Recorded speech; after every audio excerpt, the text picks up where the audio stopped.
We are in Genesis chapter 29. You ready to dive in here? Oh, yeah. Ready to go. I think we should put this right at the beginning of this conversation, and it's that Jacob appears to be making this trip alone. Right. When Abraham sent his servant, now I keep saying Eliezer. Eliezer is Abraham's only named servant in his story. And Eliezer is named in Genesis 15 by Abraham as his heir. Mm-hmm. But in the actual story of sending his servant to go get a wife for Isaac, to go find a wife for Isaac, all it ever says in that story is that he sent his servant. So it's possible Eliezer died, but I'm still calling him Eliezer. So that's the little background I probably should have said before. But when Abraham sent him, you remember, Minister Joe, he sent him with a whole caravan of camels and wealth, and he gave a kind of a dowry to Rebecca upon finding her. So it was a big entourage. It was quite a big thing. And remember, Rebecca, I don't know how many camels she watered. 10 camels. So it's a big group, right? Oh, yeah. There's a stark difference here we're going to notice with Jacob, because he seems to be all alone. And we're going to, as we move through the story, we're going to have to keep reflecting on why Isaac likely sent him without a caravan. Mm-hmm. It's perplexing. And I think I said during our recording last time, I'm having a hard time defending Isaac the more we get into this story. But we'll get into why maybe he did that. But that's probably important. So about an 800-mile journey that he takes almost by himself. Yeah, but Abraham wouldn't have sent his own son. Abraham refused to send Isaac, yeah. Yeah, so there's dangerous journey and concern that he might want to stay in Haran. Yeah, might not come back. Yeah. So none of that figures into Isaac's concerns, at least as far as we can tell. So all of that is really verse 1 here. Everything we've been talking about. Then Jacob went on his journey, came to the land of the people of the east. So that's the reason we've been focusing on this. This is a long journey from where he is to Haran, but it's covered in this passage with one verse. We don't know anything about that journey, but he makes it here. And he does seem a little bit worse for the wear. Yeah. Wouldn't you say? Oh, yeah. I mean, he's looking for water. Right. Yeah, and you mentioned too, and I think I've heard it somewhere else, that going east isn't a good thing. Yeah, that's a song by Michael W. Smith. Yeah. Yeah, we talked about this a little last week. I even pulled up the lyrics for you last time we recorded, and it didn't work out. But I'm not going to do that again. I'm a little afraid of copyright infringement with lyrics. But there is a song by Michael W. Smith called "Go West, Young Man. Let the evil go east," is what the lyrics say. Go west, young man. Let the evil go east. Now, I'm guessing that comes from the story of the Garden of Eden. When they were thrown out of Eden, it says that they were sent east of Eden. And so I think that's where the negative connotation of going east might come from in that song. I don't know. Mm-hmm. Abraham is certainly called to go west, to Canaan. No question. But apart from those two stories, this east-west thing is a bit ridiculous. Mm-hmm. When I don't think we should make it a moral situation. Because, of course, once they're in the Holy Land, going back to Egypt, which would be going west, is considered evil. Right? Yeah. I mean, going to make alliances with Babylon or Persia, which would have been, we would think of them as east on the map. But they're really north because of the way you have to travel to get into Israel. The trade routes come from the north. So, you couldn't go east from Israel. I mean, it's mostly barren land. I mean, you might be able to go to like remote Gilead or something like that. So this east-west thing, I don't know what Michael W. Smith was doing, but it obscures something, which is that north and south do have a pretty extreme, I don't know how to say, metaphorical use in the scriptures. So north to Mount Hermon and to Bashan as often has spiritual connotations, like something about demons, something about spiritual forces of evil often are associated in the First Testament as being north. Maybe south, maybe a little less so. You could see Egypt as kind of south and west, but north definitely has that connotation. You're going to see in the Psalms, like when we're reading them, the hills of Bashan, the north. You're going to see in the prophecies of like Ezekiel, Gog and Magog come from the north. There's a sense of north as the place where demons live. No offense to Europeans or to people in Turkey. It's more, but I don't think the other compass points are quite as robust. So I wouldn't make too much of that. But there is a song that makes a lot of that. Go west, young man. Let the evil go east. I think for me, in my younger years, I just assumed they were talking about America. Oh, yeah. Well, maybe. I think Stephen Curtis Chapman sings a song about that too. Does he really? Yeah, I think he does, but I'm not sure. Maybe That's interesting. I don't know. It's definitely the compass points can be metaphorical. Yeah. And in the religions of the ancient Near East, east being where the sun rises and west where it sets, are significant symbols. It even comes up like in Lord of the Rings, where when they die or when the elves leave Middle Earth, they go to the western shores. They go west. Yeah. So there's a lot of symbolism with the rising and the setting of the sun. But it is interesting to me that in the writings of Israel, that is far less pronounced. Like I said, the north thing seems to have metaphorical significance, but east and west, maybe not as much. Of course, God casts our sins as far as the east is from the west, it says in the Psalms. So it's not as though they never come up. But anyway, north and south, much more significant metaphorically in the First Testament to my study than east and west. All due respect to Michael W. Smith. There's no doubt that this first verse is pretty reductionistic. If there's ever a feeling that we have the whole history written down, every detail, you need only point to Genesis chapter 29, verse 1 to prove that this is a highly edited history, right? Because this is a 800-mile journey covered in one verse.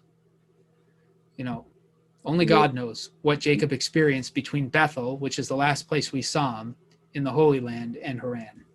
And more than likely, he was walking it. I guess. I mean, I still want to believe that he has that he has a caravan with him, and it's just not said. But boy, his experiences just do not look like he's bringing anyone with him. And I think that's going to become more apparent as we get into the story and his interaction with Laban.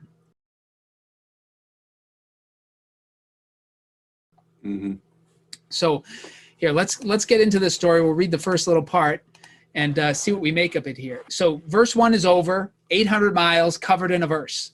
Verse 2, as he looked, he saw a well in the field and 3 flocks of sheep lying there beside it. For out of that well the flocks were watered. The stone on the well's mouth was large, and when all the flocks were gathered there, the shepherds would roll the stone from the mouth of the well and water the sheep, and put the stone back in its place on the mouth of the well. Jacob said to them, "My brothers, where do you come from?" They said, "We're from Haran." He said to them, "Do you know Laban, son of Nahor?" They said, "We do." He said to them, "Is it well with him?" "Yes," they replied, "and here is his daughter Rachel, coming with the sheep." He said, "Look, it's still broad daylight. It's not time for the animals to be gathered together. Water the sheep and go pasture them." But they said, "We cannot until all the flocks are gathered together, and the stone is rolled from the mouth of the well. Then we water the sheep." While he was still speaking with them, Rachel came with her father's sheep, for she kept them. Now when Jacob saw Rachel, the daughter of his mother's brother Laban, and the sheep of his mother's brother Laban, Jacob went up and rolled the stone from the well's mouth and watered the flock of his mother's brother Laban. Then Jacob kissed Rachel and wept aloud. And Jacob told Rachel that he was her father's kinsman, and that he was Rebekah's son. She ran and told her father. When Laban heard the news about his sister's son Jacob, he ran to meet him. He embraced him and kissed him and brought him to his house. Jacob told Laban all these things. And Laban said to him, "Surely you are my bone and my flesh." And he stayed with him a month. So that's the beginning. So, I mean, we might as well start at the beginning. Sure. So he sees this well. We have no idea where this well is. But is your instinct that this is the same well that the servant met Rebekah at? Yeah, but it doesn't in the where Eleazar meets Rebekah, there isn't really I don't recall any mention of a stone covering. Yeah. But if there's a distinction there. But one of the things that I noticed, and we'll probably talk about a little bit further down the road, is the differences between what Jacob does as opposed to what Eleazar does. So I don't think we talked about that last time. Yeah. I mean, we could probably wade into that, but I think that it's probably not the same one, because Jacob doesn't know where he's going. Yeah.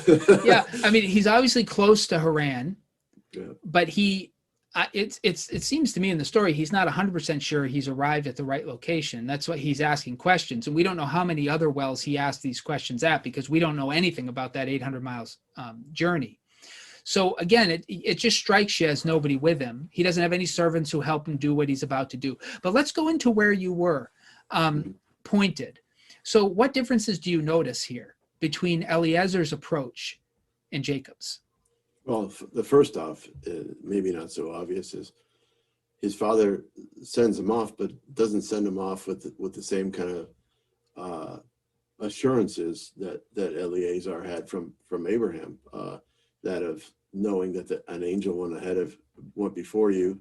This is pretty fresh in my mind because I did a study on Sunday with a couple, and we had just talked about this.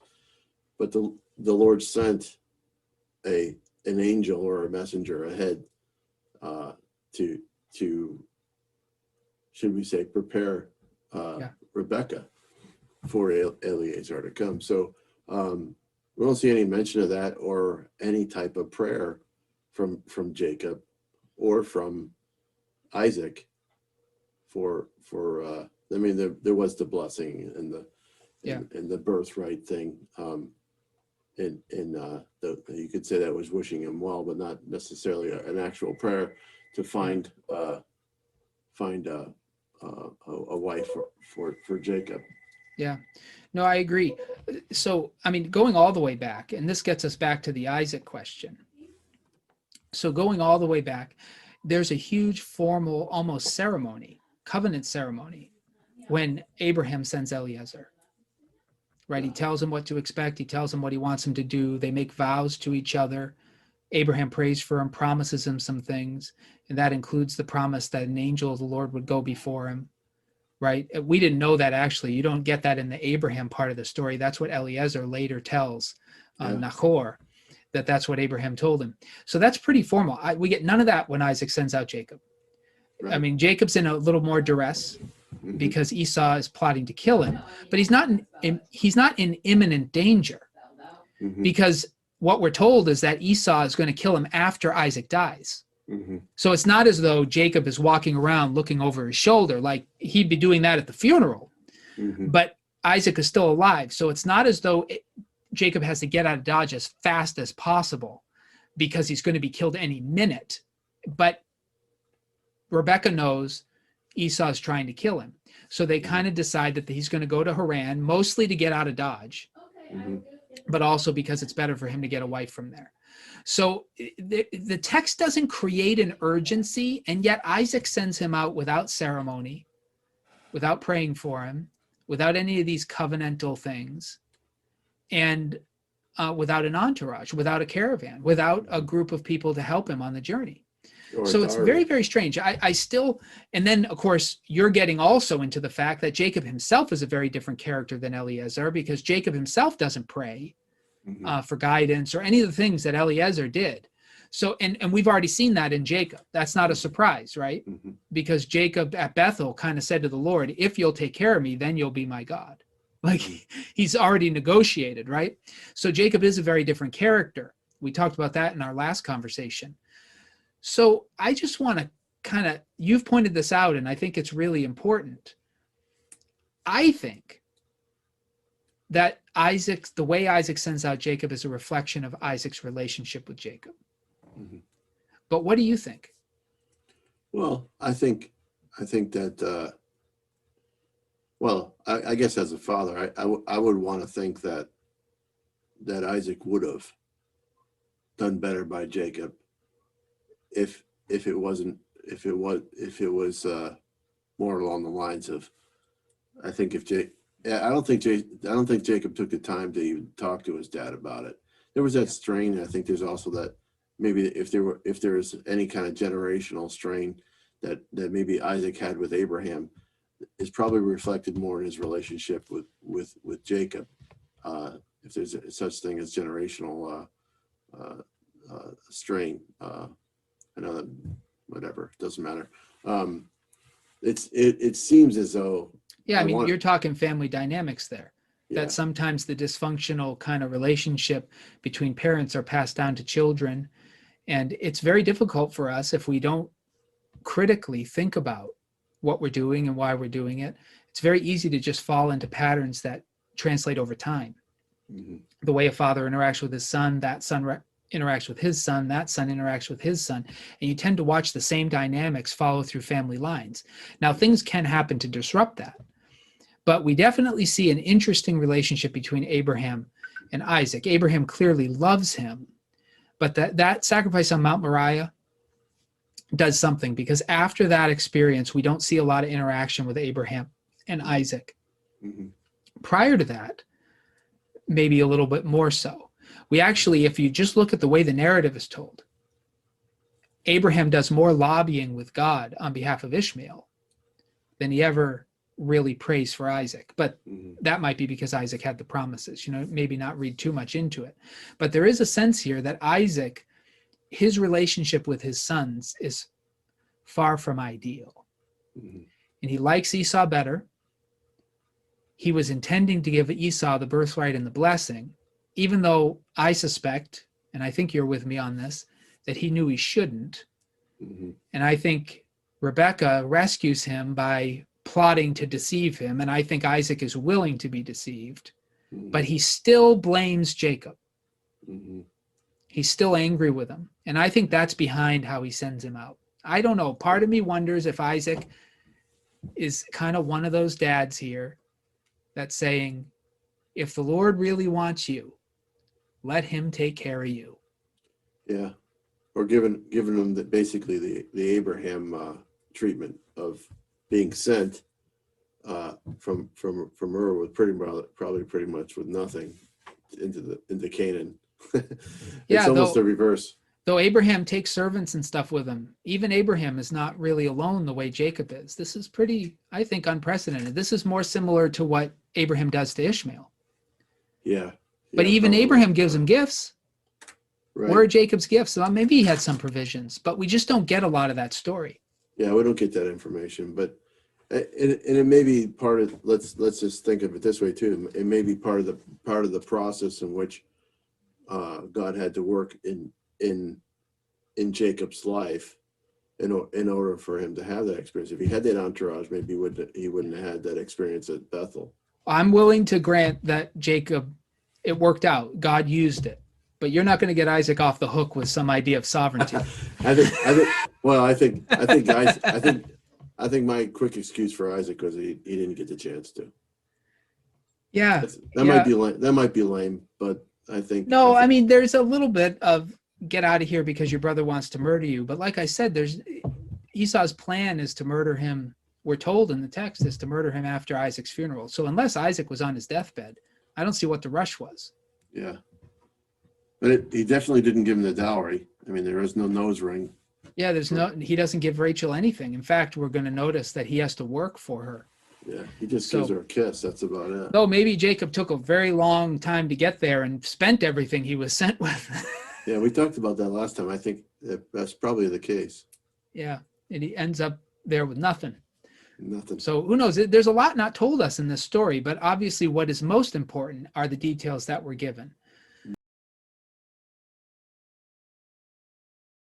So when he arrives at this well, he sees that several shepherds are gathering their flocks together to get watered here.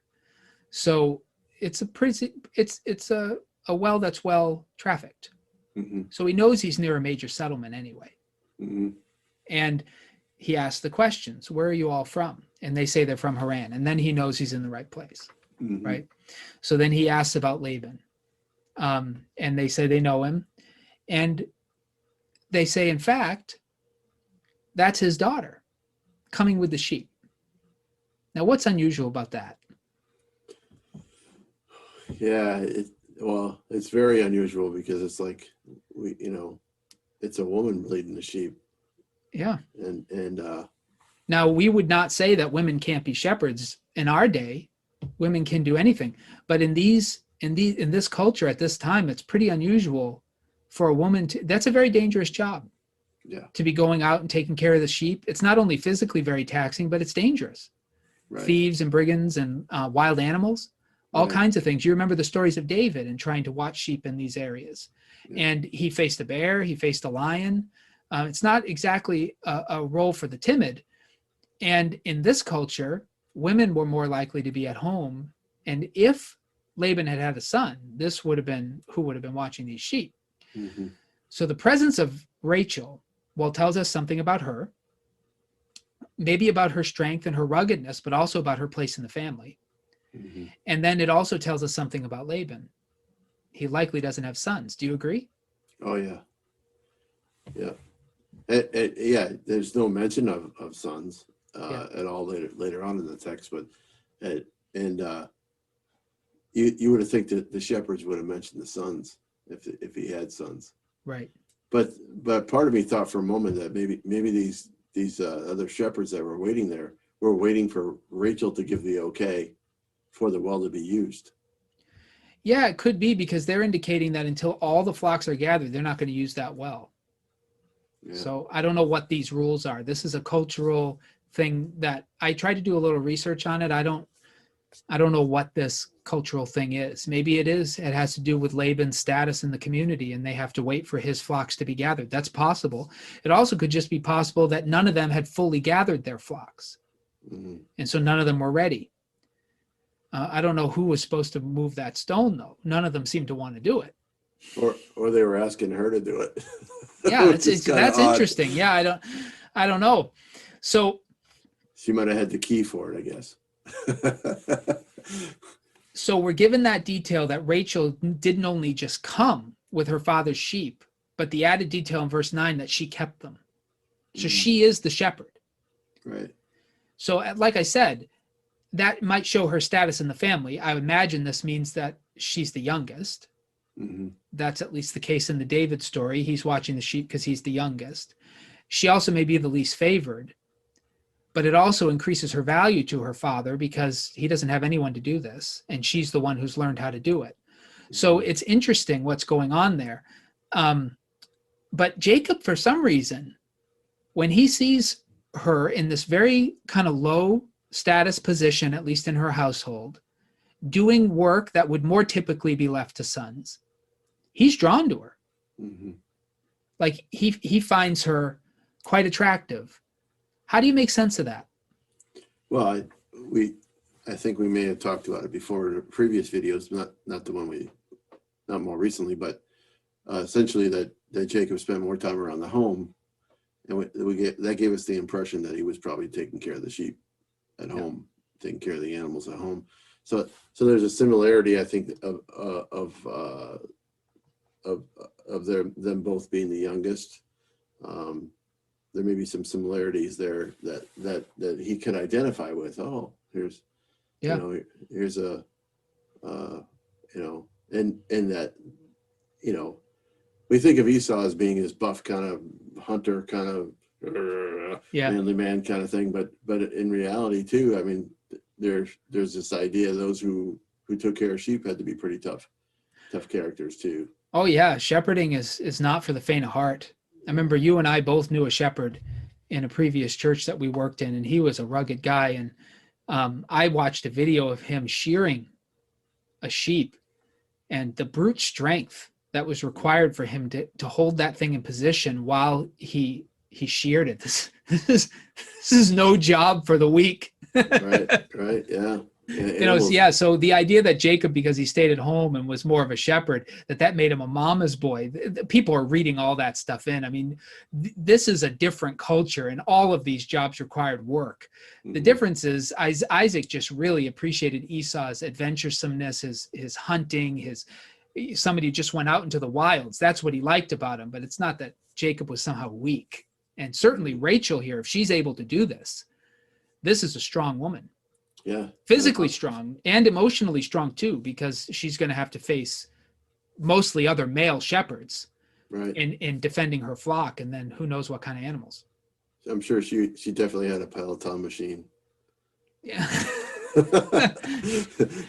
Yeah. So, Jacob is overwhelmed, and you and I talked about this in the recording that we've now lost. Maybe you mentioned this, and I thought it was a pretty good insight. Maybe he was drawn to Rachel too, because this is such a moment of ecstasy for him, that he's been making this long journey. He's finally found Laban's family, and the first one he sees is Rachel.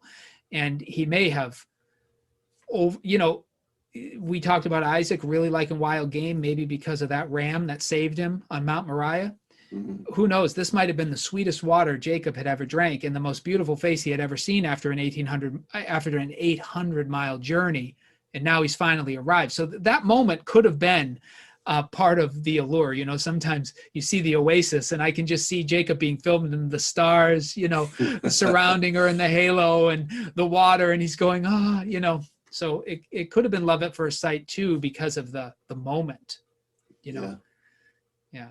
Definitely. I mean, drinking water from a canteen is one thing, but drinking water right out of a well, it's got to be a world of difference. Yeah. And after the long journey, he finally arrived.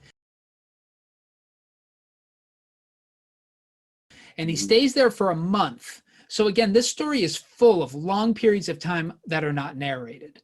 Mm-hmm. Or maybe they are. Like he says he stayed with them a month. Maybe when we jump into verse 15, it's now going back and telling us some of what went on for the month. But I'm more inclined to say he stayed with them a month, and then they get into this discussion of wages. Mm-hmm. I don't know what you think. Yeah, I mean, it's certainly, again, they give you the way it's worded. It makes you feel like, oh, they just sat down around the well and sat there for a month. It's just, yeah. I think they're trying to give you a little bit, sometimes you'll see it in the middle of a video, 7 days later, or right. 3 years have gone by. I think that during that time, I think Laban was really enjoying the extra help of taking care of the sheep, and and I'm sure Jacob was too. Yeah. Working alongside with Rachel in that environment. Now, you had mentioned this last time, and I think it's important for us to kind of go over this territory. This phrase that Laban says, "Surely you are bone of my bone. You are my bone and my flesh." It seems to be a callback, as many things in the story are, to Eden. Mm-hmm. And we talked about this a little bit in the recording that we lost, and I don't know how much you want to get into it in this one. But I'm interested in the recurrent themes that we see playing over and over again in the book of Genesis. And we talked before about this being a bit of a convention when you're passing down these stories orally. It's helpful to have recurrent themes and recurrent patterns because it helps you to remember. That's like the skeleton on which the stories are built repeats. And that's true in every culture. I had told you that when I took my literature undergraduate, we were taught how to tell a story, that basically we're taught the skeleton of Western stories, so that if we ever were to write a narrative, which we had to do in these classes, we would follow a similar pattern, because that's a pattern people understand and they can follow it, and it makes them feel like, okay, we're in a story. And so there might be some of that repetition going on, but the themes that repeat are still essentially important. They're not just skeleton. And in many ways, they're callbacks. And we're meant to be, I think, called back to Eden for some reason in the Jacob story. And there are several. So I'll point out the several, and then let's talk about why Eden. So at Bethel, which we talked about last time, Jacob sees the angels going up and down on the stairway, or the incline, whatever. And at the top of that is presumably the throne room of God. Now, we had talked about this. This is maybe a little deep of a dive, but the way that the ancient Near East thought was that God had a council chamber, which is presented in the First Testament as God's throne room, where decisions are made. There are several stories that are brought into this throne room idea. So just a few. Isaiah is caught up there when he's given his commission. Ezekiel is caught up there when he's given his commission, right? So we have several instances. John is caught up there in the New Testament, in the book of Revelation, the Apostle John. He's there when he sees the events of the future, right? He's in the throne room of God. So we have that image of this throne room, of this council chamber. That is what Eden was. This is where God met with humanity, and presumably with the other members of the council. Now, that's maybe not super clear in the way Genesis tells the story, but it is super clear in the extra biblical writings of the Jewish people that that's how they assumed it happened. And so you preached this weekend on Jesus' temptation in the wilderness, where Satan is. Mm-hmm. Now, you preached from Matthew. Now, in the book of Mark, when he was there being tempted in the wilderness, it also says that angels were ministering to him. Mm-hmm. That is a picture of Eden in a book called The Life of Moses, which is it's not a canonical book. It's not an inspired book, but it helps to reveal the way that the people of Israel saw Eden. Eden was a place where angels were. Eden is also a place where the serpent is. And Eden is a place where Adam and Eve are tempted. So Jesus' temptation, and this is how Paul understands it in Romans 5, 6, and 7. Mm-hmm. Jesus' temptation is a picture of the original temptation of Adam and Eve. And he's in that garden twice in the Gospels, not just once. He's in the wilderness for 40 days, which is presented as a kind of a Eden experience, and then also in the Garden of Gethsemane, night before he's crucified, where he's having a similar temptation experience. So Eden is all over that, but Eden is the place where the council met, where God met with the people. And so this idea of Jacob being in Bethel and seeing the stairway up, it's almost as though Eden is there. It's up the throne room of God. It's no longer on the earth. Now it's taken away, which is exactly what the story has told us. We've lost access to it. But he finds a place where you can gain access to it if you could just walk up those stairs, right? We've already seen that in Bethel. So that reminds us of Eden and the throne room of God. We don't see it a lot in Genesis to this point. Then here, when he finally arrives at this well, you have this callback to the original creation of male and female in the Garden of Eden, when Adam sees Eve and he says, "This is now bone of my bone and flesh of my flesh." Mm-hmm. Laban has a similar response to Jacob when he comes. "This is my bone and my flesh."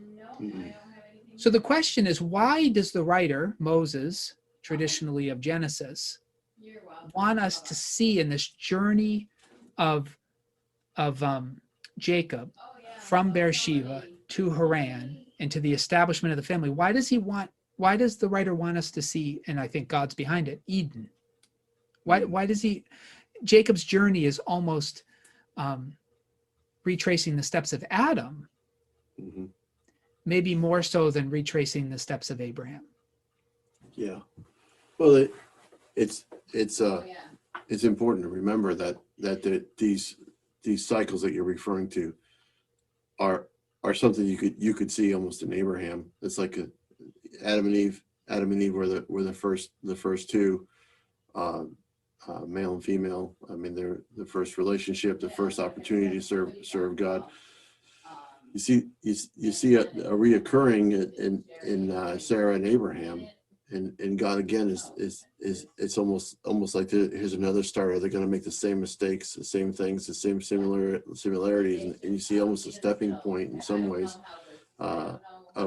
of them making mistakes, making the similar, addressing almost the same temptations and the same situations. Yeah. And then a reoccurring thing. I mean, as you follow Abraham, Isaac, and Jacob, you'll see a lot of those similarities and temptations.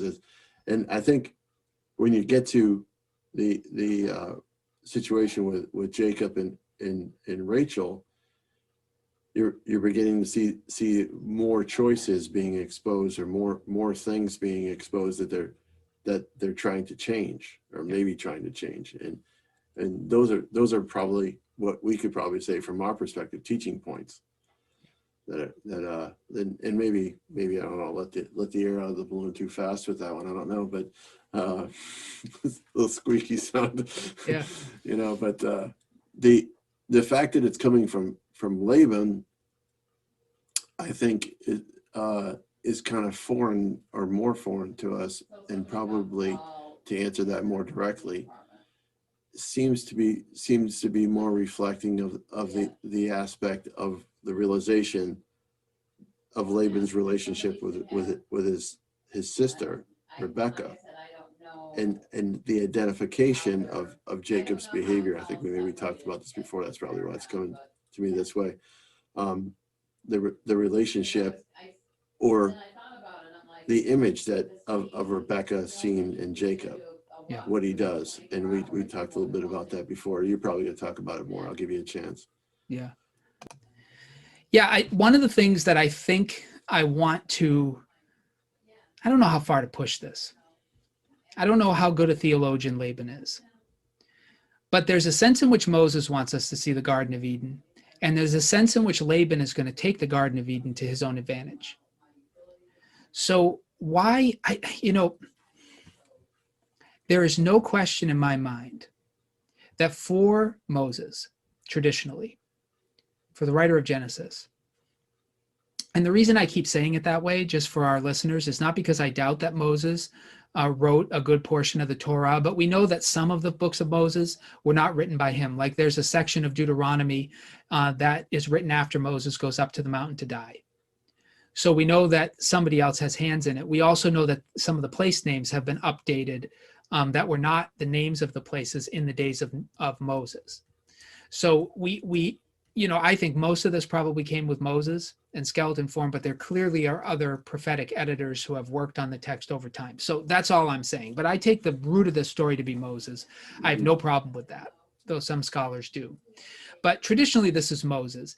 And I think he sees in what God is doing with the people of Israel as a reestablishment of God's relationship with humanity, so humanity can take its place back in the divine council as God's image bearers on earth and his representatives to creation. So I think that was our original place. And we get thrown out of Eden, Eden also kind of disappears from the earth. Like in a sense, there's a garden cherub to make sure humans can't get back at it. And now God's throne room is kind of in a place that's inaccessible. And that's what happens after we're thrown out. But there's a sense here that God is bridging that. We talked about that last week with that stairway, that Jesus is that bridge in which he's bridging it. And there's a sense in which, as we watch Jacob making this journey, that he is part of God's laying the foundation for a new relationship with God and humanity, so humanity can reclaim by God's grace what it had lost in the fall. And I think that's why we see these little throwbacks to Genesis throughout the Jacob story. But Laban, Jesus says that the kingdom of heaven is coming and the violent people take it by force. It's a very strange saying of Jesus, but he gets that deeply from the Old Testament. Everything God is doing, somebody else is going to take advantage of. And that's what Laban does here, I think. If you remember the story in Genesis, it says the man will leave his mother and father and cleave to his wife, and they shall become one flesh. That's immediately after Adam says, bone of my bone, flesh of my flesh. Mm-hmm. It's a very interesting way to tell that story, because in a patriarchal culture, you would expect it to say that the woman will leave her family and cleave to her husband, because that's practically what happened in the Middle East. I think we talked about this before. Mm-hmm. So it's a different way, but it seems to be Laban, by saying, my bone and my flesh, is also subtly saying, Jacob's going to become part of my family. Mm. Rachel's not going to become part of his, like Rebecca did. And there's a sense in which Laban will conspire to keep Jacob with him as long as possible. So I think there's a little bit, the Eden theme is there so that we know what God is doing. But Laban is also dipping his toe into the Eden theme for his own selfish ambition, which is he needs a son. Yeah. And the story is kind of telling us what's in Laban's heart with these words. Now, whether he deliberately says this or not is irrelevant. His heart is revealed as the speech of peoples reveals their heart, and it reveals his heart, and he is going to try and get Jacob to stay. And I think that's a little bit of what's going on here. One other thing before we move on, I asked you, what do you thought Rachel, why Jacob fell in love with Rachel, and we talked about a bunch of things, but we don't want to bypass the other realization that there's a lot in common between Jacob and his mother, Rebecca. Mm-hmm. Rebecca waters 10 camels, no small job, out of her graciousness. Jacob waters these flocks out of his graciousness, very much like his mother. And so we get a sense about Rebecca that she is a servant. Mm-hmm. Rachel is the one taking care of these sheep. He also may have seen some of his mother in Rachel. Oh yeah. Do you think that's fair? Yeah, I think that's very fair, and that's what's attractive. I mean, there's a song by a band called Super Chick. Maybe you've heard of them. Have you heard of them? I've heard the name. I don't think I can tell you a song they've sung. Yeah, well, they sing a song that says all the boys in the band like a Valentine from the Barlow Girls. This is the actual. I suppose I should be careful how much I quote of it, huh? Yeah. But it basically says they love the girls because it reminds them of their mom. Oh. So in other words, Jacob might be tremendously attracted to Rachel because she does remind him of her mom. Yeah, his mother, at least as she's presented to us in the story, she's got a hard work ethic. Right. And it's something that Jacob could relate to. Now, if I mean, just compare for a moment. If Esau is there instead of Jacob, there might not be that same type of attraction. Yeah. You know? Yeah. Agreed. So if we move into verse 15. It says, then Laban said to Jacob, this is maybe after a month or during this month, we can't tell. Laban said to Jacob, because you're my kinsman, should you therefore serve me for nothing? Tell me, what shall your wages be? So I have a sense that he's been here for a month and he's been working for free. Mm. That's my sense. And now Laban is like, I should probably pay you something. What are your wages going to be? Now Laban had 2 daughters. The name of the elder was Leah. The name of the younger was Rachel. Leah's eyes were lovely and Rachel was graceful and beautiful. Jacob loved Rachel, so he said, I'll serve you 7 years for your younger daughter, Rachel. Laban said, it's better that I give her to you than that I should give her to any other man. Stay with me. So Jacob served 7 years for Rachel, and they seemed to him but a few days because of the love that he had for her. Mm-hmm. So we'll stop there. There's enough to talk through. So after 30 days of work, Laban decides, I should probably pay this guy something. So let's start a negotiation. What do you want to be paid? Now, do you think he expected this? Laban? Do you think he expected that the wages would be one of his daughters? It doesn't quite say that, but you're asking me what I think. I think that I think that's it wasn't initiated from Jacob, so I think it was pretty obvious that that's what he was in it for. Jacob was. Yeah. It's a bunch of things are interesting in this part of the story. Part of me wonders, maybe he expected it. Part of me wonders if Laban was a bit surprised by this, because as it progresses, he's hesitant to give him Rachel. Even though he says at first, okay, we're going to find out that he's hesitant. Mm-hmm. So I wonder if he was ready for the request, or maybe he thought Leah would be the request. This I don't know. So Laban had 2 daughters. The elder was Leah. Her name means something similar to suffering, I think. Let me see. Hardship. Hardship, yeah. Weariness. Something like that. It's an interesting name. And then Rachel means ewe lamb. Right. I remember that. Yes. So who knows? If these are names they were born with or names that they earned later. It's hard to say. Now, we talked about this in our recording that we lost, but I think it's important to point out there's a little bit of dispute over the look of these 2 girls. Now, in some places, you'll find people saying that Leah's eyes were weak.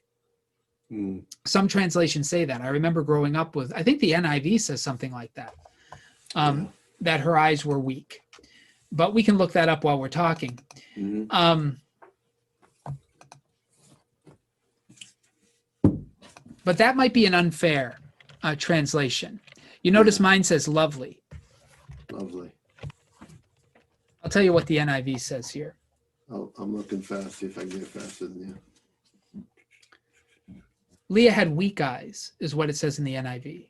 Yeah, weak eyes with a footnote meaning delicate. Delicate. And that, I think, is what the word most likely means. Tender, weak, soft. It seems to come from the word rakak. Mhm. So that probably does not mean that she was unattractive, but probably that she was not out in the sun a lot and not working. Mhm. Probably has a sense that she was cared for, Yeah. that she was soft in that sense. Whereas Rachel, we know, was not that way at all. She was more rugged because she had been working with the sheep. Now, who Mhm. knows if she had continued to work with the sheep once Jacob came and kind of took over. I don't know if she continued in that job. But I think the contrast between the two girls is not that one was ugly and that one was beautiful, but that one was a little bit softer, more feminine, Leah, and the other was beautiful in a different way. The word that's used in the Hebrew here is graceful. It's translated graceful. Mm-hmm. But again, that just means beautiful. These are almost like synonyms. But I think the difference is really in the way that they're beautiful. Yeah, sort of like the difference between a ballerina and a gymnast. Yeah, something like that. So my sense here is that he finds Rachel more attractive, which we already expected because of the kind of person she is. But Leah probably had her own beauty in her own way, just not Jacob's type. Mm-hmm. It's not kind of the beauty that Jacob is looking for. But Jacob preferred Rachel, and that's the word loved. And we've already talked through a lot of reasons why he might have preferred her. Maybe she was more like his mother. She certainly had more in common with him. Maybe he was drawn, like his father Isaac, to a little bit stronger, more vibrant personality, as Isaac was to Esau, Yeah. So there's a lot of family dynamics there. But this seems, I don't know anything about dowries, but 7 years of work for her, which is clearly he's saying, I'm going to earn her. He clearly didn't come with a dowry from his father. Mm-hmm. 7 years seems a long time. But again, it's a callback to Genesis, right? And to creation and to Eden and all that stuff, because he's doing weeks, right? But that seems a long time to me. What's your response? Oh, yeah. Yeah, definitely. I mean, it shows there's some degree of value there, but it also begs you to think that maybe Laban is really taking advantage of him. Yeah. Yeah. I want to make sure that we point out that, of course, this was Jacob's idea. Laban is not afraid to take advantage of him. Mm-hmm. That's going to happen soon. Mm-hmm. But yeah, I don't know if Jacob's naive here or if he has a sense of what Laban will say yes to and what he'll say no to. If it's simply the symbolism of 7 that Jacob finds to be so perfect in the way that it calls back to the other stories, it's very hard to say. But I will say that we should emphasize that this is a very different culture than ours. And Jacob is not going to be physically intimate with her now for 7 years. He's going to, and yet it's like a few days to him. Yeah. Because of how much he prefers her, which is the word. It's not the Hebrew word chesed, which means covenant faithfulness, loyalty, like I believe underlies the Greek translation of agape, but it's the word ahava, which is in Deuteronomy 6:4. Hear, O Israel, the Lord our God, the Lord is one. You shall love the Lord your God with all your heart, with all your soul, with all your strength. That's the word ahav, which this is the noun form, ahava. So it means to prefer, to choose over. Yep. And there's definitely an emotional component. But here we're not saying this is infatuation. It can't be infatuation. He's going to work for 7 years. Yeah. Infatuation doesn't last that long. That's borderline stupidity, right? And he's 40, right? He's in his 40s. Yeah. Now, Right. maybe a kid 15 to 23 is going to be infatuated for that long. But unless there's something deeply unhealthy about this person in his 40s, infatuation isn't going to last 7 years. Right. That's some There's, serious self gratification or self delayed yeah, gratification. yeah. So the love that he has for her is a devotion. Mhm.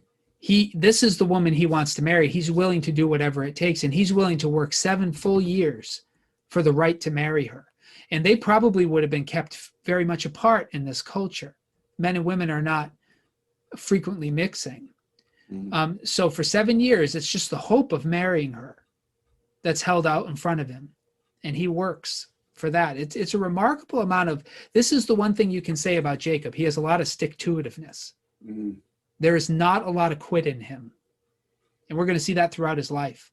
Mhm. It probably the pinnacle of that is when he wrestles the angel at Mhm. the Jabbok River and gets his new name, Mhm. which is God Fighter, Mhm. Israel, right? I love when God says to Moses, they are a stiff-necked people. You could say, yeah, they're Jacob's kids. Yeah. Yeah. They're like their father. So the love that he has for her, though, is a love that enables him to work steadily at a very difficult job, raising sheep, for 7 years and have it feel to him like a few days because he is so devoted to Rachel. That's a remarkable. I don't know. We probably can't say too much more about it other than to say that's remarkable. Mhm. Yeah, it is. It is incredible. And that makes what's about to happen all the worse, right? Oh yeah.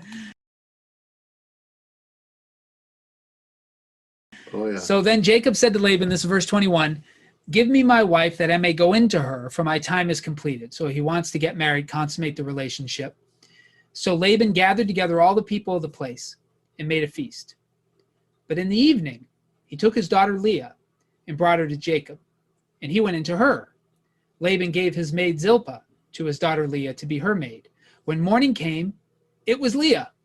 And Jacob said to Laban, what is this you have done to me? Did I not serve with you for Rachel? Why then have you deceived me? Laban said, this is not done in our country, giving the younger before the firstborn. Complete the week of this one, and we'll give you the other also in return for serving me another 7 years. Jacob did so, and completed her week. Then Laban gave him his daughter Rachel as a wife. Laban gave his maid Bilhah to his daughter Rachel to be her maid. So Jacob went into Rachel also, and he loved Rachel more than Leah. He served Laban for another 7 years. Mm. So just to get into the culture, so when she got married, she would have been veiled, probably head to foot. And they would have gone into a chapa, a marriage tent, and there would have been no electric lighting, no artificial anything. It would have been pitch black. And they consummate their relationship. And it's not surprising in this culture that Jacob wouldn't have known who he was with. He would have trusted, right? And he wakes up the next morning and finds out that he's not with the woman he thought he was. And in this culture, you can't just annul the marriage or get divorced or something like that. They've consummated the union. They are married. There's no getting out of it. And so can you imagine his anger? Before we get into that, I just did a wedding recently where this was part of the ritual. And I'd never been in a wedding before where this was part of the ritual, but it was a wedding of another culture, not ours. And the part of the ritual was that the man had to lift the veil and affirm that this was his Rachel. Oh. And the pastor who was leading it went through the whole story of how Jacob thought he was marrying Rachel, but he was actually marrying Leah. And the next morning he woke up and it was Leah. And he said this in the sermon. He said, we don't want you to have this experience where this is not the woman you intended to marry. He said, so please lift the veil and confirm for everyone that this is your Rachel. And so Wow. it was a very powerful moment. He said, this is my Rachel, and she cried and he was crying and, all that. But they wanted to make sure. I've never been in a wedding where we did that. That was a first for me. Not typically part of a United States wedding, I don't think. Mm. But anyway, can you imagine, Jacob, this is an unchangeable reality that has just struck him. And talk about a dirty blow from Laban. Mm. Now that's easy to think about. It's not easy to experience, but it's easy to think about. But we talked about this in the recording that we lost, and I'd like to talk about it again. Did Leah know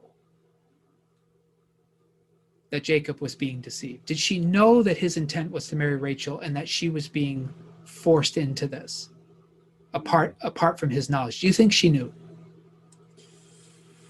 The text doesn't say. No, it's somewhat speculative, though we can draw details. Yeah, I tend to think that it was expected. I think from her, if what Laban was saying was true, it's in our culture we give the older child or the older daughter first. Then in some ways Leah should have known that this is what's going to happen, and who knows, Laban might have been a crafty enough fellow to lead her on to think that, and not, Yeah, because the thing we don't have, these are details we don't have in the text. We never have a ceremony where Jacob gets engaged to Rachel. Mm-hmm. We have no narration of a conversation he ever has with Rachel in which he tells her he intends to marry her. Mm-hmm. The conversation he does have about marrying her, he has only with Laban. And we have no narration about Laban ever having that conversation with Rachel. Mm-hmm. So the text does not indicate that Rachel knew, or that Leah knew, or that anyone other than Jacob and Laban knew what Jacob's intentions were. So it's at least reasonable to think Leah may not have known what she was getting into. Mm-hmm. She might have thought Jacob wanted to marry her. And like you said, if that was the custom, if Laban's being honest about the custom, then she may have no reason to question this marriage. Yeah. Leah's frame of mind changes how you read the story. That's why it's difficult, because in this morning, she either knew that Jacob was going to be surprised or she didn't. Mm-hmm. Now, if she knew, you read it one way. But if she didn't know, this is a traumatic morning for two people. Right. Because she's rejected by her husband, who's appalled to see her, and he feels cheated by Laban. Yeah. I'm inclined to think, because of the way Leah wants Jacob's love throughout the story, I'm inclined to think that Laban deceived her. Yeah. But there's no way to know for sure. But it does. Your assumption about that will change how you read the story. Yeah. I think it's easier to swallow that than to think that she was somehow actively deceiving. You know what I'm saying? Yeah. Because, or she's very, very optimistic, wanting things to go her way. I mean, yeah. But either way, the disappointment was still huge. Yeah. And in this culture, it's not unusual, I suppose, for there to be multiple wives to the same person. We certainly saw it with Abraham. And so in this culture, perhaps it's not a surprise to Jacob that he might eventually have more than one wife. So maybe he responds a little bit better than you might expect, because Laban is willing to give him both daughters, provided that he works another 7 years. Mm-hmm. Now, we had a little bit of a conversation about this. Do you think that that Laban allows him to marry both women at once and then he has to work another 7 years? Or is your sense still that he had to work another 7 years and then he could marry Rachel? You and I disagreed about this on the recording that we lost. Yeah, I talked to my wife a little bit about more recently, in between the time that we recorded in this one, and so she was like, "Well, how do you read it?" And I says, "Well, I think that he made him wait." That's what I thought at first, but then we read the text just now, and it says, "Wait the week out, and then you can marry Rachel too." So the working the week out, I tend to think of, and maybe this isn't like a typical Jewish wedding that usually lasted a week long. Yeah. That, at least theoretically, I don't know it always worked out, but so there's that thought too, that worked, celebrate your week with Leah, and then you can have Rachel as well, and, Right. and you can have your week. So it gives the impression that he did, and that and sevens are all over this story, right? He works for 7 years, they get married, and they have a week, and then he gets Rachel, and they have another week. I think it means a week off, and then at the very least, and then he works another 7 years. I mean, there's a lot of sevens here. Right. In case Right. you didn't notice the allusions to creation. Right, and then completeness of in the marriage, that kind of thing. So Yeah, so you're inclined to agree with me that he gets to marry Rachel almost right away, and then he has to work another 7 years? yeah, I tend to think that, but especially the way it's worded there, because he says, uses those nice soft words of saying he went into her. Yeah, and the other evidence in that direction is that Leah starts having children and Rachel doesn't, and there's this competition between the women, which is hard to imagine if he's only married to one of them. Right. Yeah, and that's what's going to start happening in verse 31, which we will wait to discuss. Yeah, that's a mess pile to step into. Yeah. So now this little foreshadowing that we had with Laban saying, "This is my bone, this is my flesh," which kind of reminds us of the Genesis story where the man leaves his family and cleaves to his wife, and the two become one flesh. That certainly is happening to Jacob. He is going to be trapped here for 14 years, just trying to get married. Mm-hmm. And he was about 40. He could have been a little older.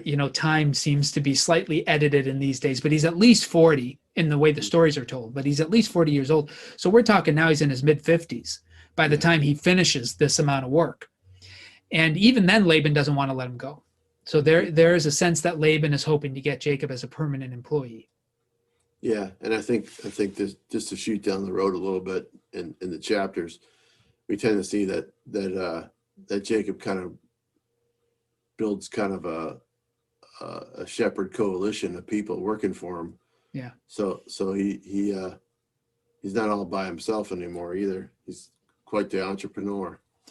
Yeah, and he really gets blessed. I mean, he when he comes back, he is going to so overshadow certainly Esau's wealth, but perhaps even Isaac's, that if Isaac did send him out with the idea, if God wants you, he can bless you. He certainly comes back proving, who he was. Yeah. That God was with him. He's got almost 4 times what Isaac had. Yeah. Now, we probably can't come to a conclusion with this story and get to our concluding comments before we at least discuss the abominable way women are being treated in this story. Mm-hmm. And I want to make it clear that is not hidden from the author of Genesis either, from Moses, traditionally.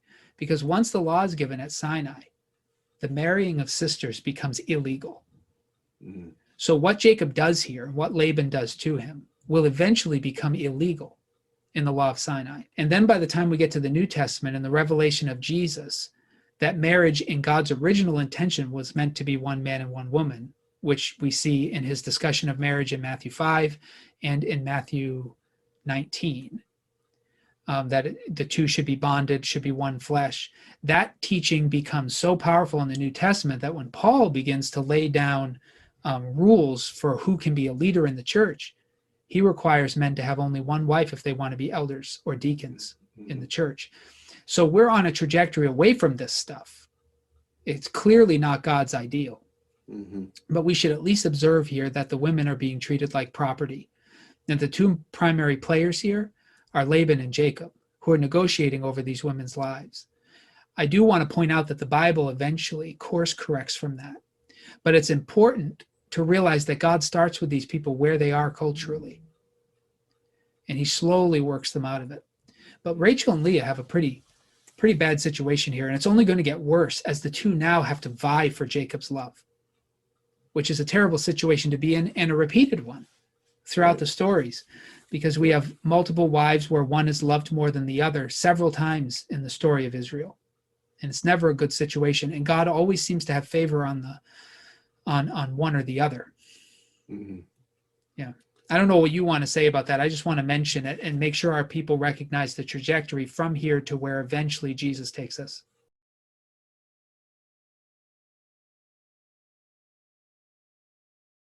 Yeah, and oftentimes people will try to justify the situation. As I was thinking as you were talking, try not to wander off in my thoughts too far. I was trying to listen to you actually. The concept that some people kind of look back and they say, well, this is the only way they could get to 12 tribes. But in reality, if Jacob just married Rachel, would there have been 12 tribes anyways, that kind of thing. Right. People try to always look back through the funnel to try to understand things, but I think I said before earlier in the video here that the recording that there's kind of this course correction. Well, this is one of those definite distortions that really affects the storyline and infects the storyline as well, because of that desperate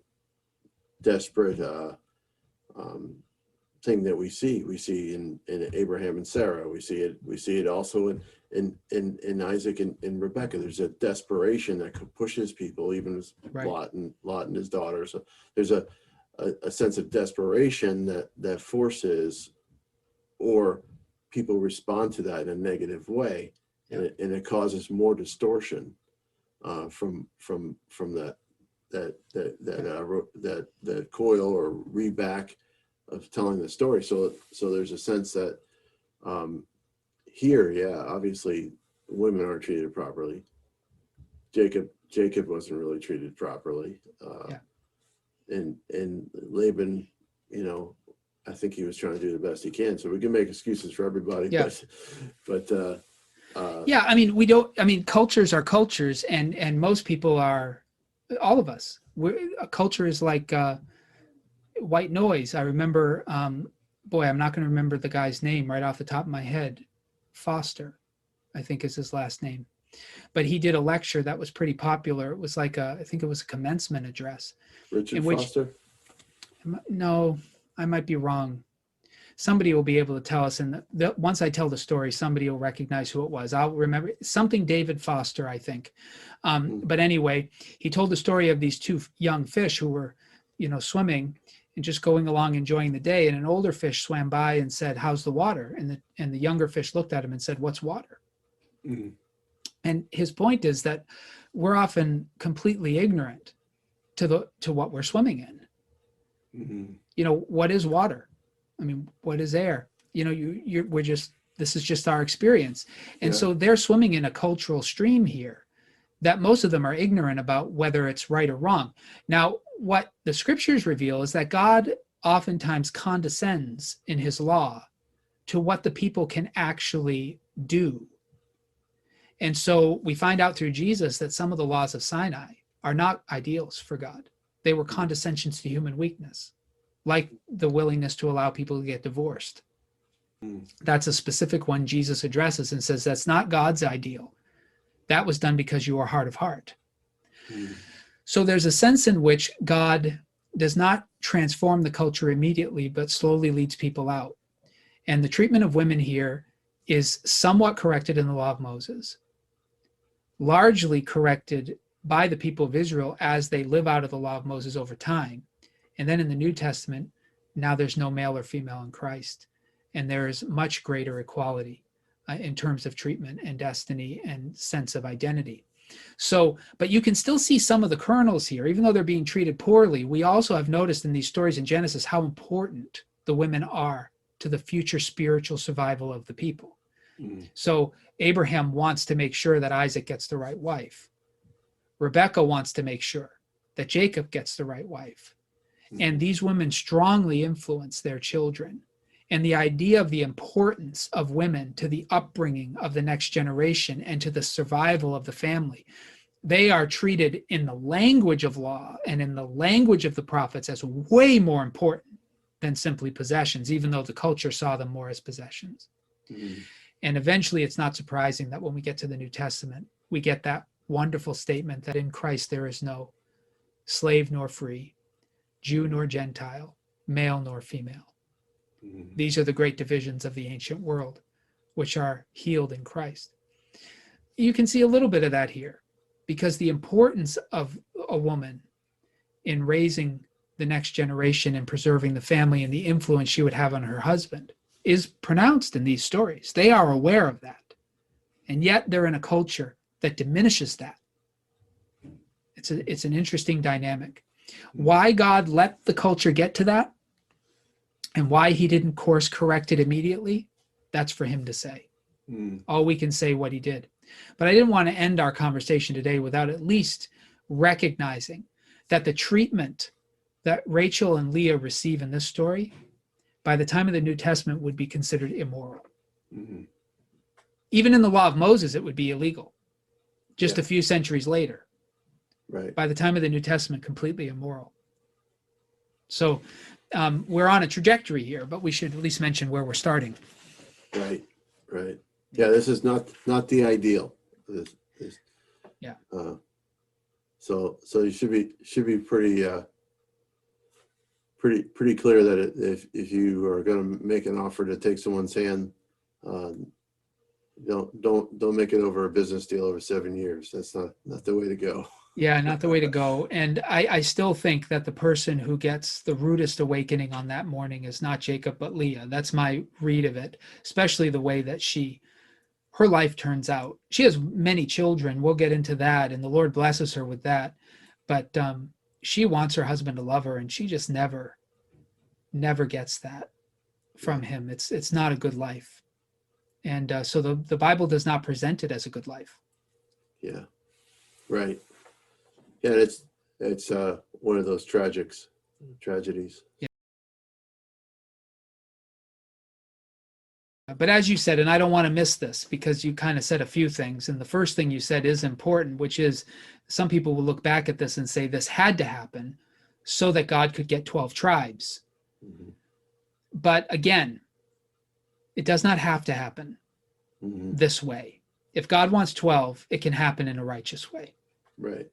And did he need 12? Up until this point, the only significance to 12 is that Ishmael had 12 tribes come from him. Right. So there's nothing to this point in the story that makes 12 that significant until Jacob has 12. Right. So did there have to be 12 tribes? Again, we don't know that story. We only know the story where there is 12 tribes. But the idea that God would make this terrible competition between women occur and this handing over of maidservants just to get his ideal 12 makes God the author of the sins that are being committed. And we don't need that. God can bring about his will without sin. But we do give thanks to God that despite all this wickedness, he still can bring about his will. Right. But Right. I think that's an important point you made early on in your comments. I didn't want to forget it. Yeah. Yeah. It's the trouble is that people trying to funnel those things back. It becomes problematic. Yeah, and we don't, just because something happened in the way that it did, unless God predicted it in advance. If he prophesied it in advance, then we know it's going to happen in exactly that way. But he didn't prophesy in advance how many sons Jacob would have. Right.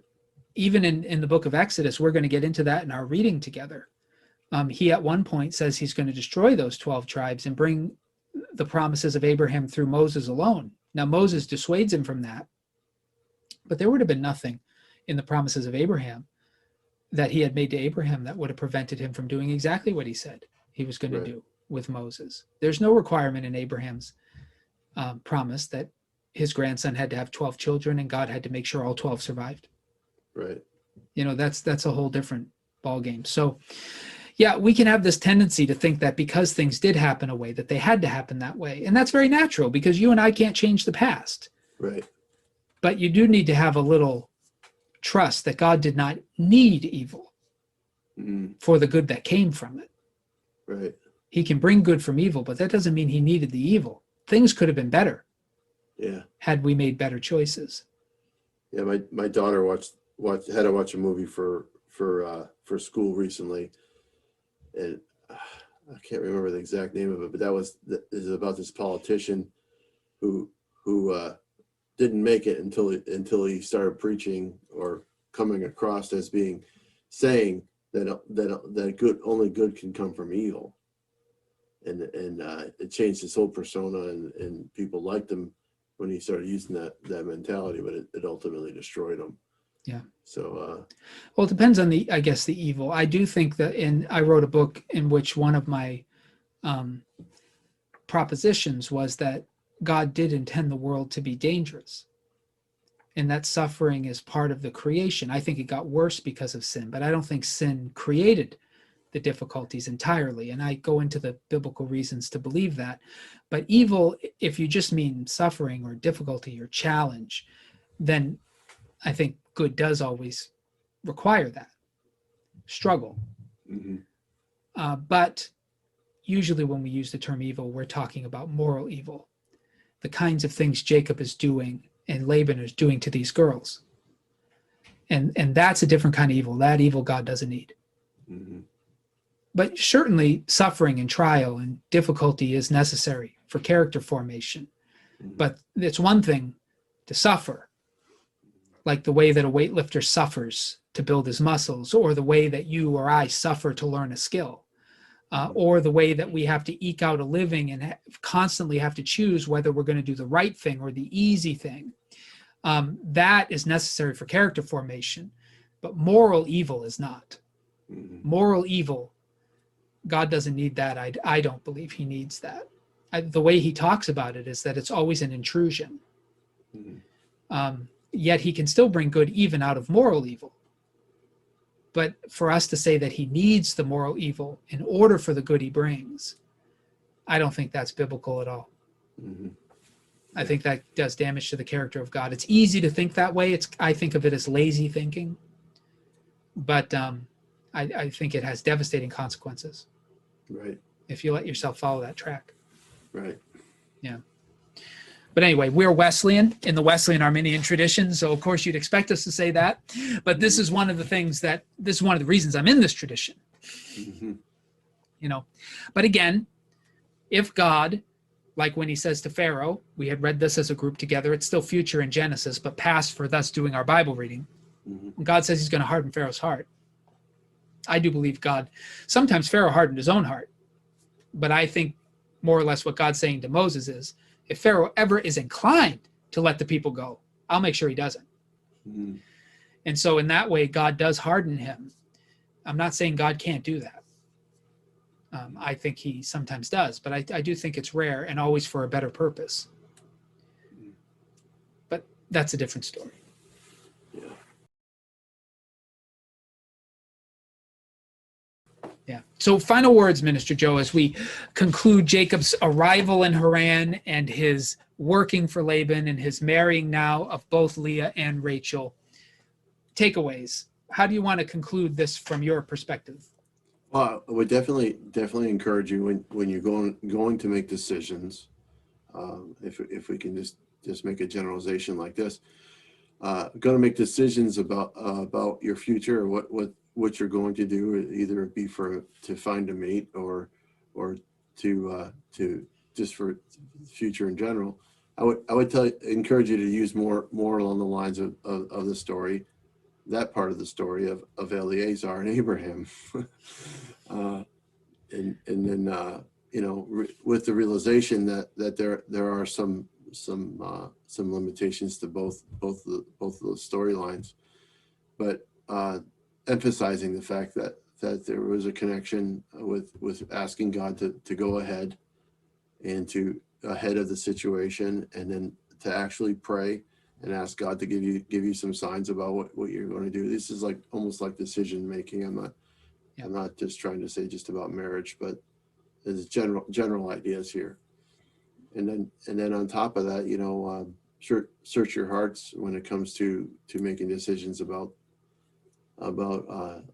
your future mate or the similarities. I think there was something beautiful about what we were talking about the similarities and the attraction that Jacob had for Rachel, because of things that were good for them, or similarities that brought comfort to them. I'm sure there weren't like Jacob probably wasn't attracted to Rachel because of his interactions in the past with his father. That those probably weren't it. They were probably more along the lines with his mother. That's what we talked about a little bit. Yeah. And those things can be good, but don't just, I would just say in general, don't just use your parents' relationships to find your mate. You need to be a little bit more discerning with God's lead. So those are just some general thoughts, but I think as Christians and ministers, we need to realize the importance of what God is doing to build His people, to bring about these are important stories. They're not just there for no reason. Right. They're there to show us there's a development of faith, a challenge to be God's people, even in a world where things are maybe a little more different than ours. Yeah. And but the temptation, the appetites are all there. We need to direct them properly. And we spent a lot of time, I think is natural, focusing on the negatives of some of this. The gentleman about the two fish, David Foster Wallace was his name. David Foster Wallace. Just so I don't get too fact checked. I had the names in there though, Foster and David and David Foster Wallace. It's today's scramble. Yeah, that's today's scramble. So I think it's easy to focus on some of the negatives because this culture is so very different than ours, and I wanted to make sure that we at least addressed it. But within this culture, we also want to judge people according to the light that they have. And Jacob is being a stand-up guy in his culture. He's a hard worker. He delays his gratification. He is willing to accept the responsibility of marrying Leah, even though that wasn't his choice. And he did take responsibility for her and took her into his house, and he did right by her. But in this culture, it was okay to marry two. And he also wanted to marry the woman that he loved, which causes a lot of conflict. But he works another 7 years for her. And even though it looks like he receives her right away, he still finishes the 7 years. He doesn't just get out of Dodge and run away. So there is a remarkable amount of character in Jacob. He's a man of his day, but a lot of character. And I think the more I study these stories, the more I appreciate Jacob and his stick-to-itiveness. There's a lot of chesed in him, loyalty. Mm-hmm. And I think we're already told in Romans later on by Paul that God didn't choose Jacob because of some qualities that he had. He chose him before he was born. But we are seeing some godly character traits develop in Jacob as he walks with God. Mm-hmm. And chesed is one of those character traits. This faithfulness, this refusal to turn away, to be faithful to his word. Jacob has that in spades. And so it's easy to see his character flaws, a lot of which are cultural flaws. Mm-hmm. But we also should praise his character strengths, which I think are coming from God. The other thing I also want to make sure that we recognize is this callback to Eden, this vision at Bethel, and these callbacks to the creation with Laban's words and the repeated sevens and all that stuff reminds us what God is at work doing here. And he's working to reclaim humanity and to bring us back to the place we lost in Eden. And the place from which the ladder that goes into his throne room, that puts its foot down in Israel, in Bethel. And it's specifically connected with Jacob. And that is important because Jesus will come from this fleshly line. And Jesus is the bridge, but his foot is in Israel, right? And the top is in the heavens. It's a perfect picture of who Jesus is. And so the people of Israel will always be sacred space. God is selecting Israel for the human ancestry of Jesus and for the physical foundation of the bridge back to what we lost. Israel will always be essential. That's why we have the scriptures. Mm-hmm. That's why we have the Old Testament and the New Testament, why Jesus chose his 12 apostles from the people of Israel. Because they are where the ladder touches the earth. Mhm. It was in Israelite flesh, and Jesus himself was born in Israel. And so that's very important also. This is the establishment of a bridge back to Eden. Mhm. And Israel is the people he chose to own the land on which that bridge would be placed. Mhm. Jesus, of course, is the bridge. But Israel demarcates the space. And that's why Paul is insistent in Romans 11 that all of us who put faith in Jesus are grafted into the olive tree of Israel. Mhm. Right? We have to be grafted in to this. And that's I don't think it's haphazard that there are so many callbacks to Eden here, because that is what God is doing. He has chosen one nation to reestablish a relationship with, who Mhm. through them he can bless all nations on earth by giving them access back to Eden through Jesus, whose rooting is in Israel. Mhm. It's a astounding story, one that the Bible keeps going back to, but I think we're already seeing Moses reminding us what's at stake here in the choice of Isaac by throwing us references to Eden over and over again. Mhm. So those are the things that I would want to emphasize as we conclude. Well, keep reading, keep thinking, keep engaging. Mhm. That's the key. And talk about these texts like Minister Joe and I are. Take some time to sit down with another believer who's reading them with you and talk them through. You'll be surprised how much comes out when you keep your eyes fixed on the text. Mhm. Yeah. Have a good one. Have a good one.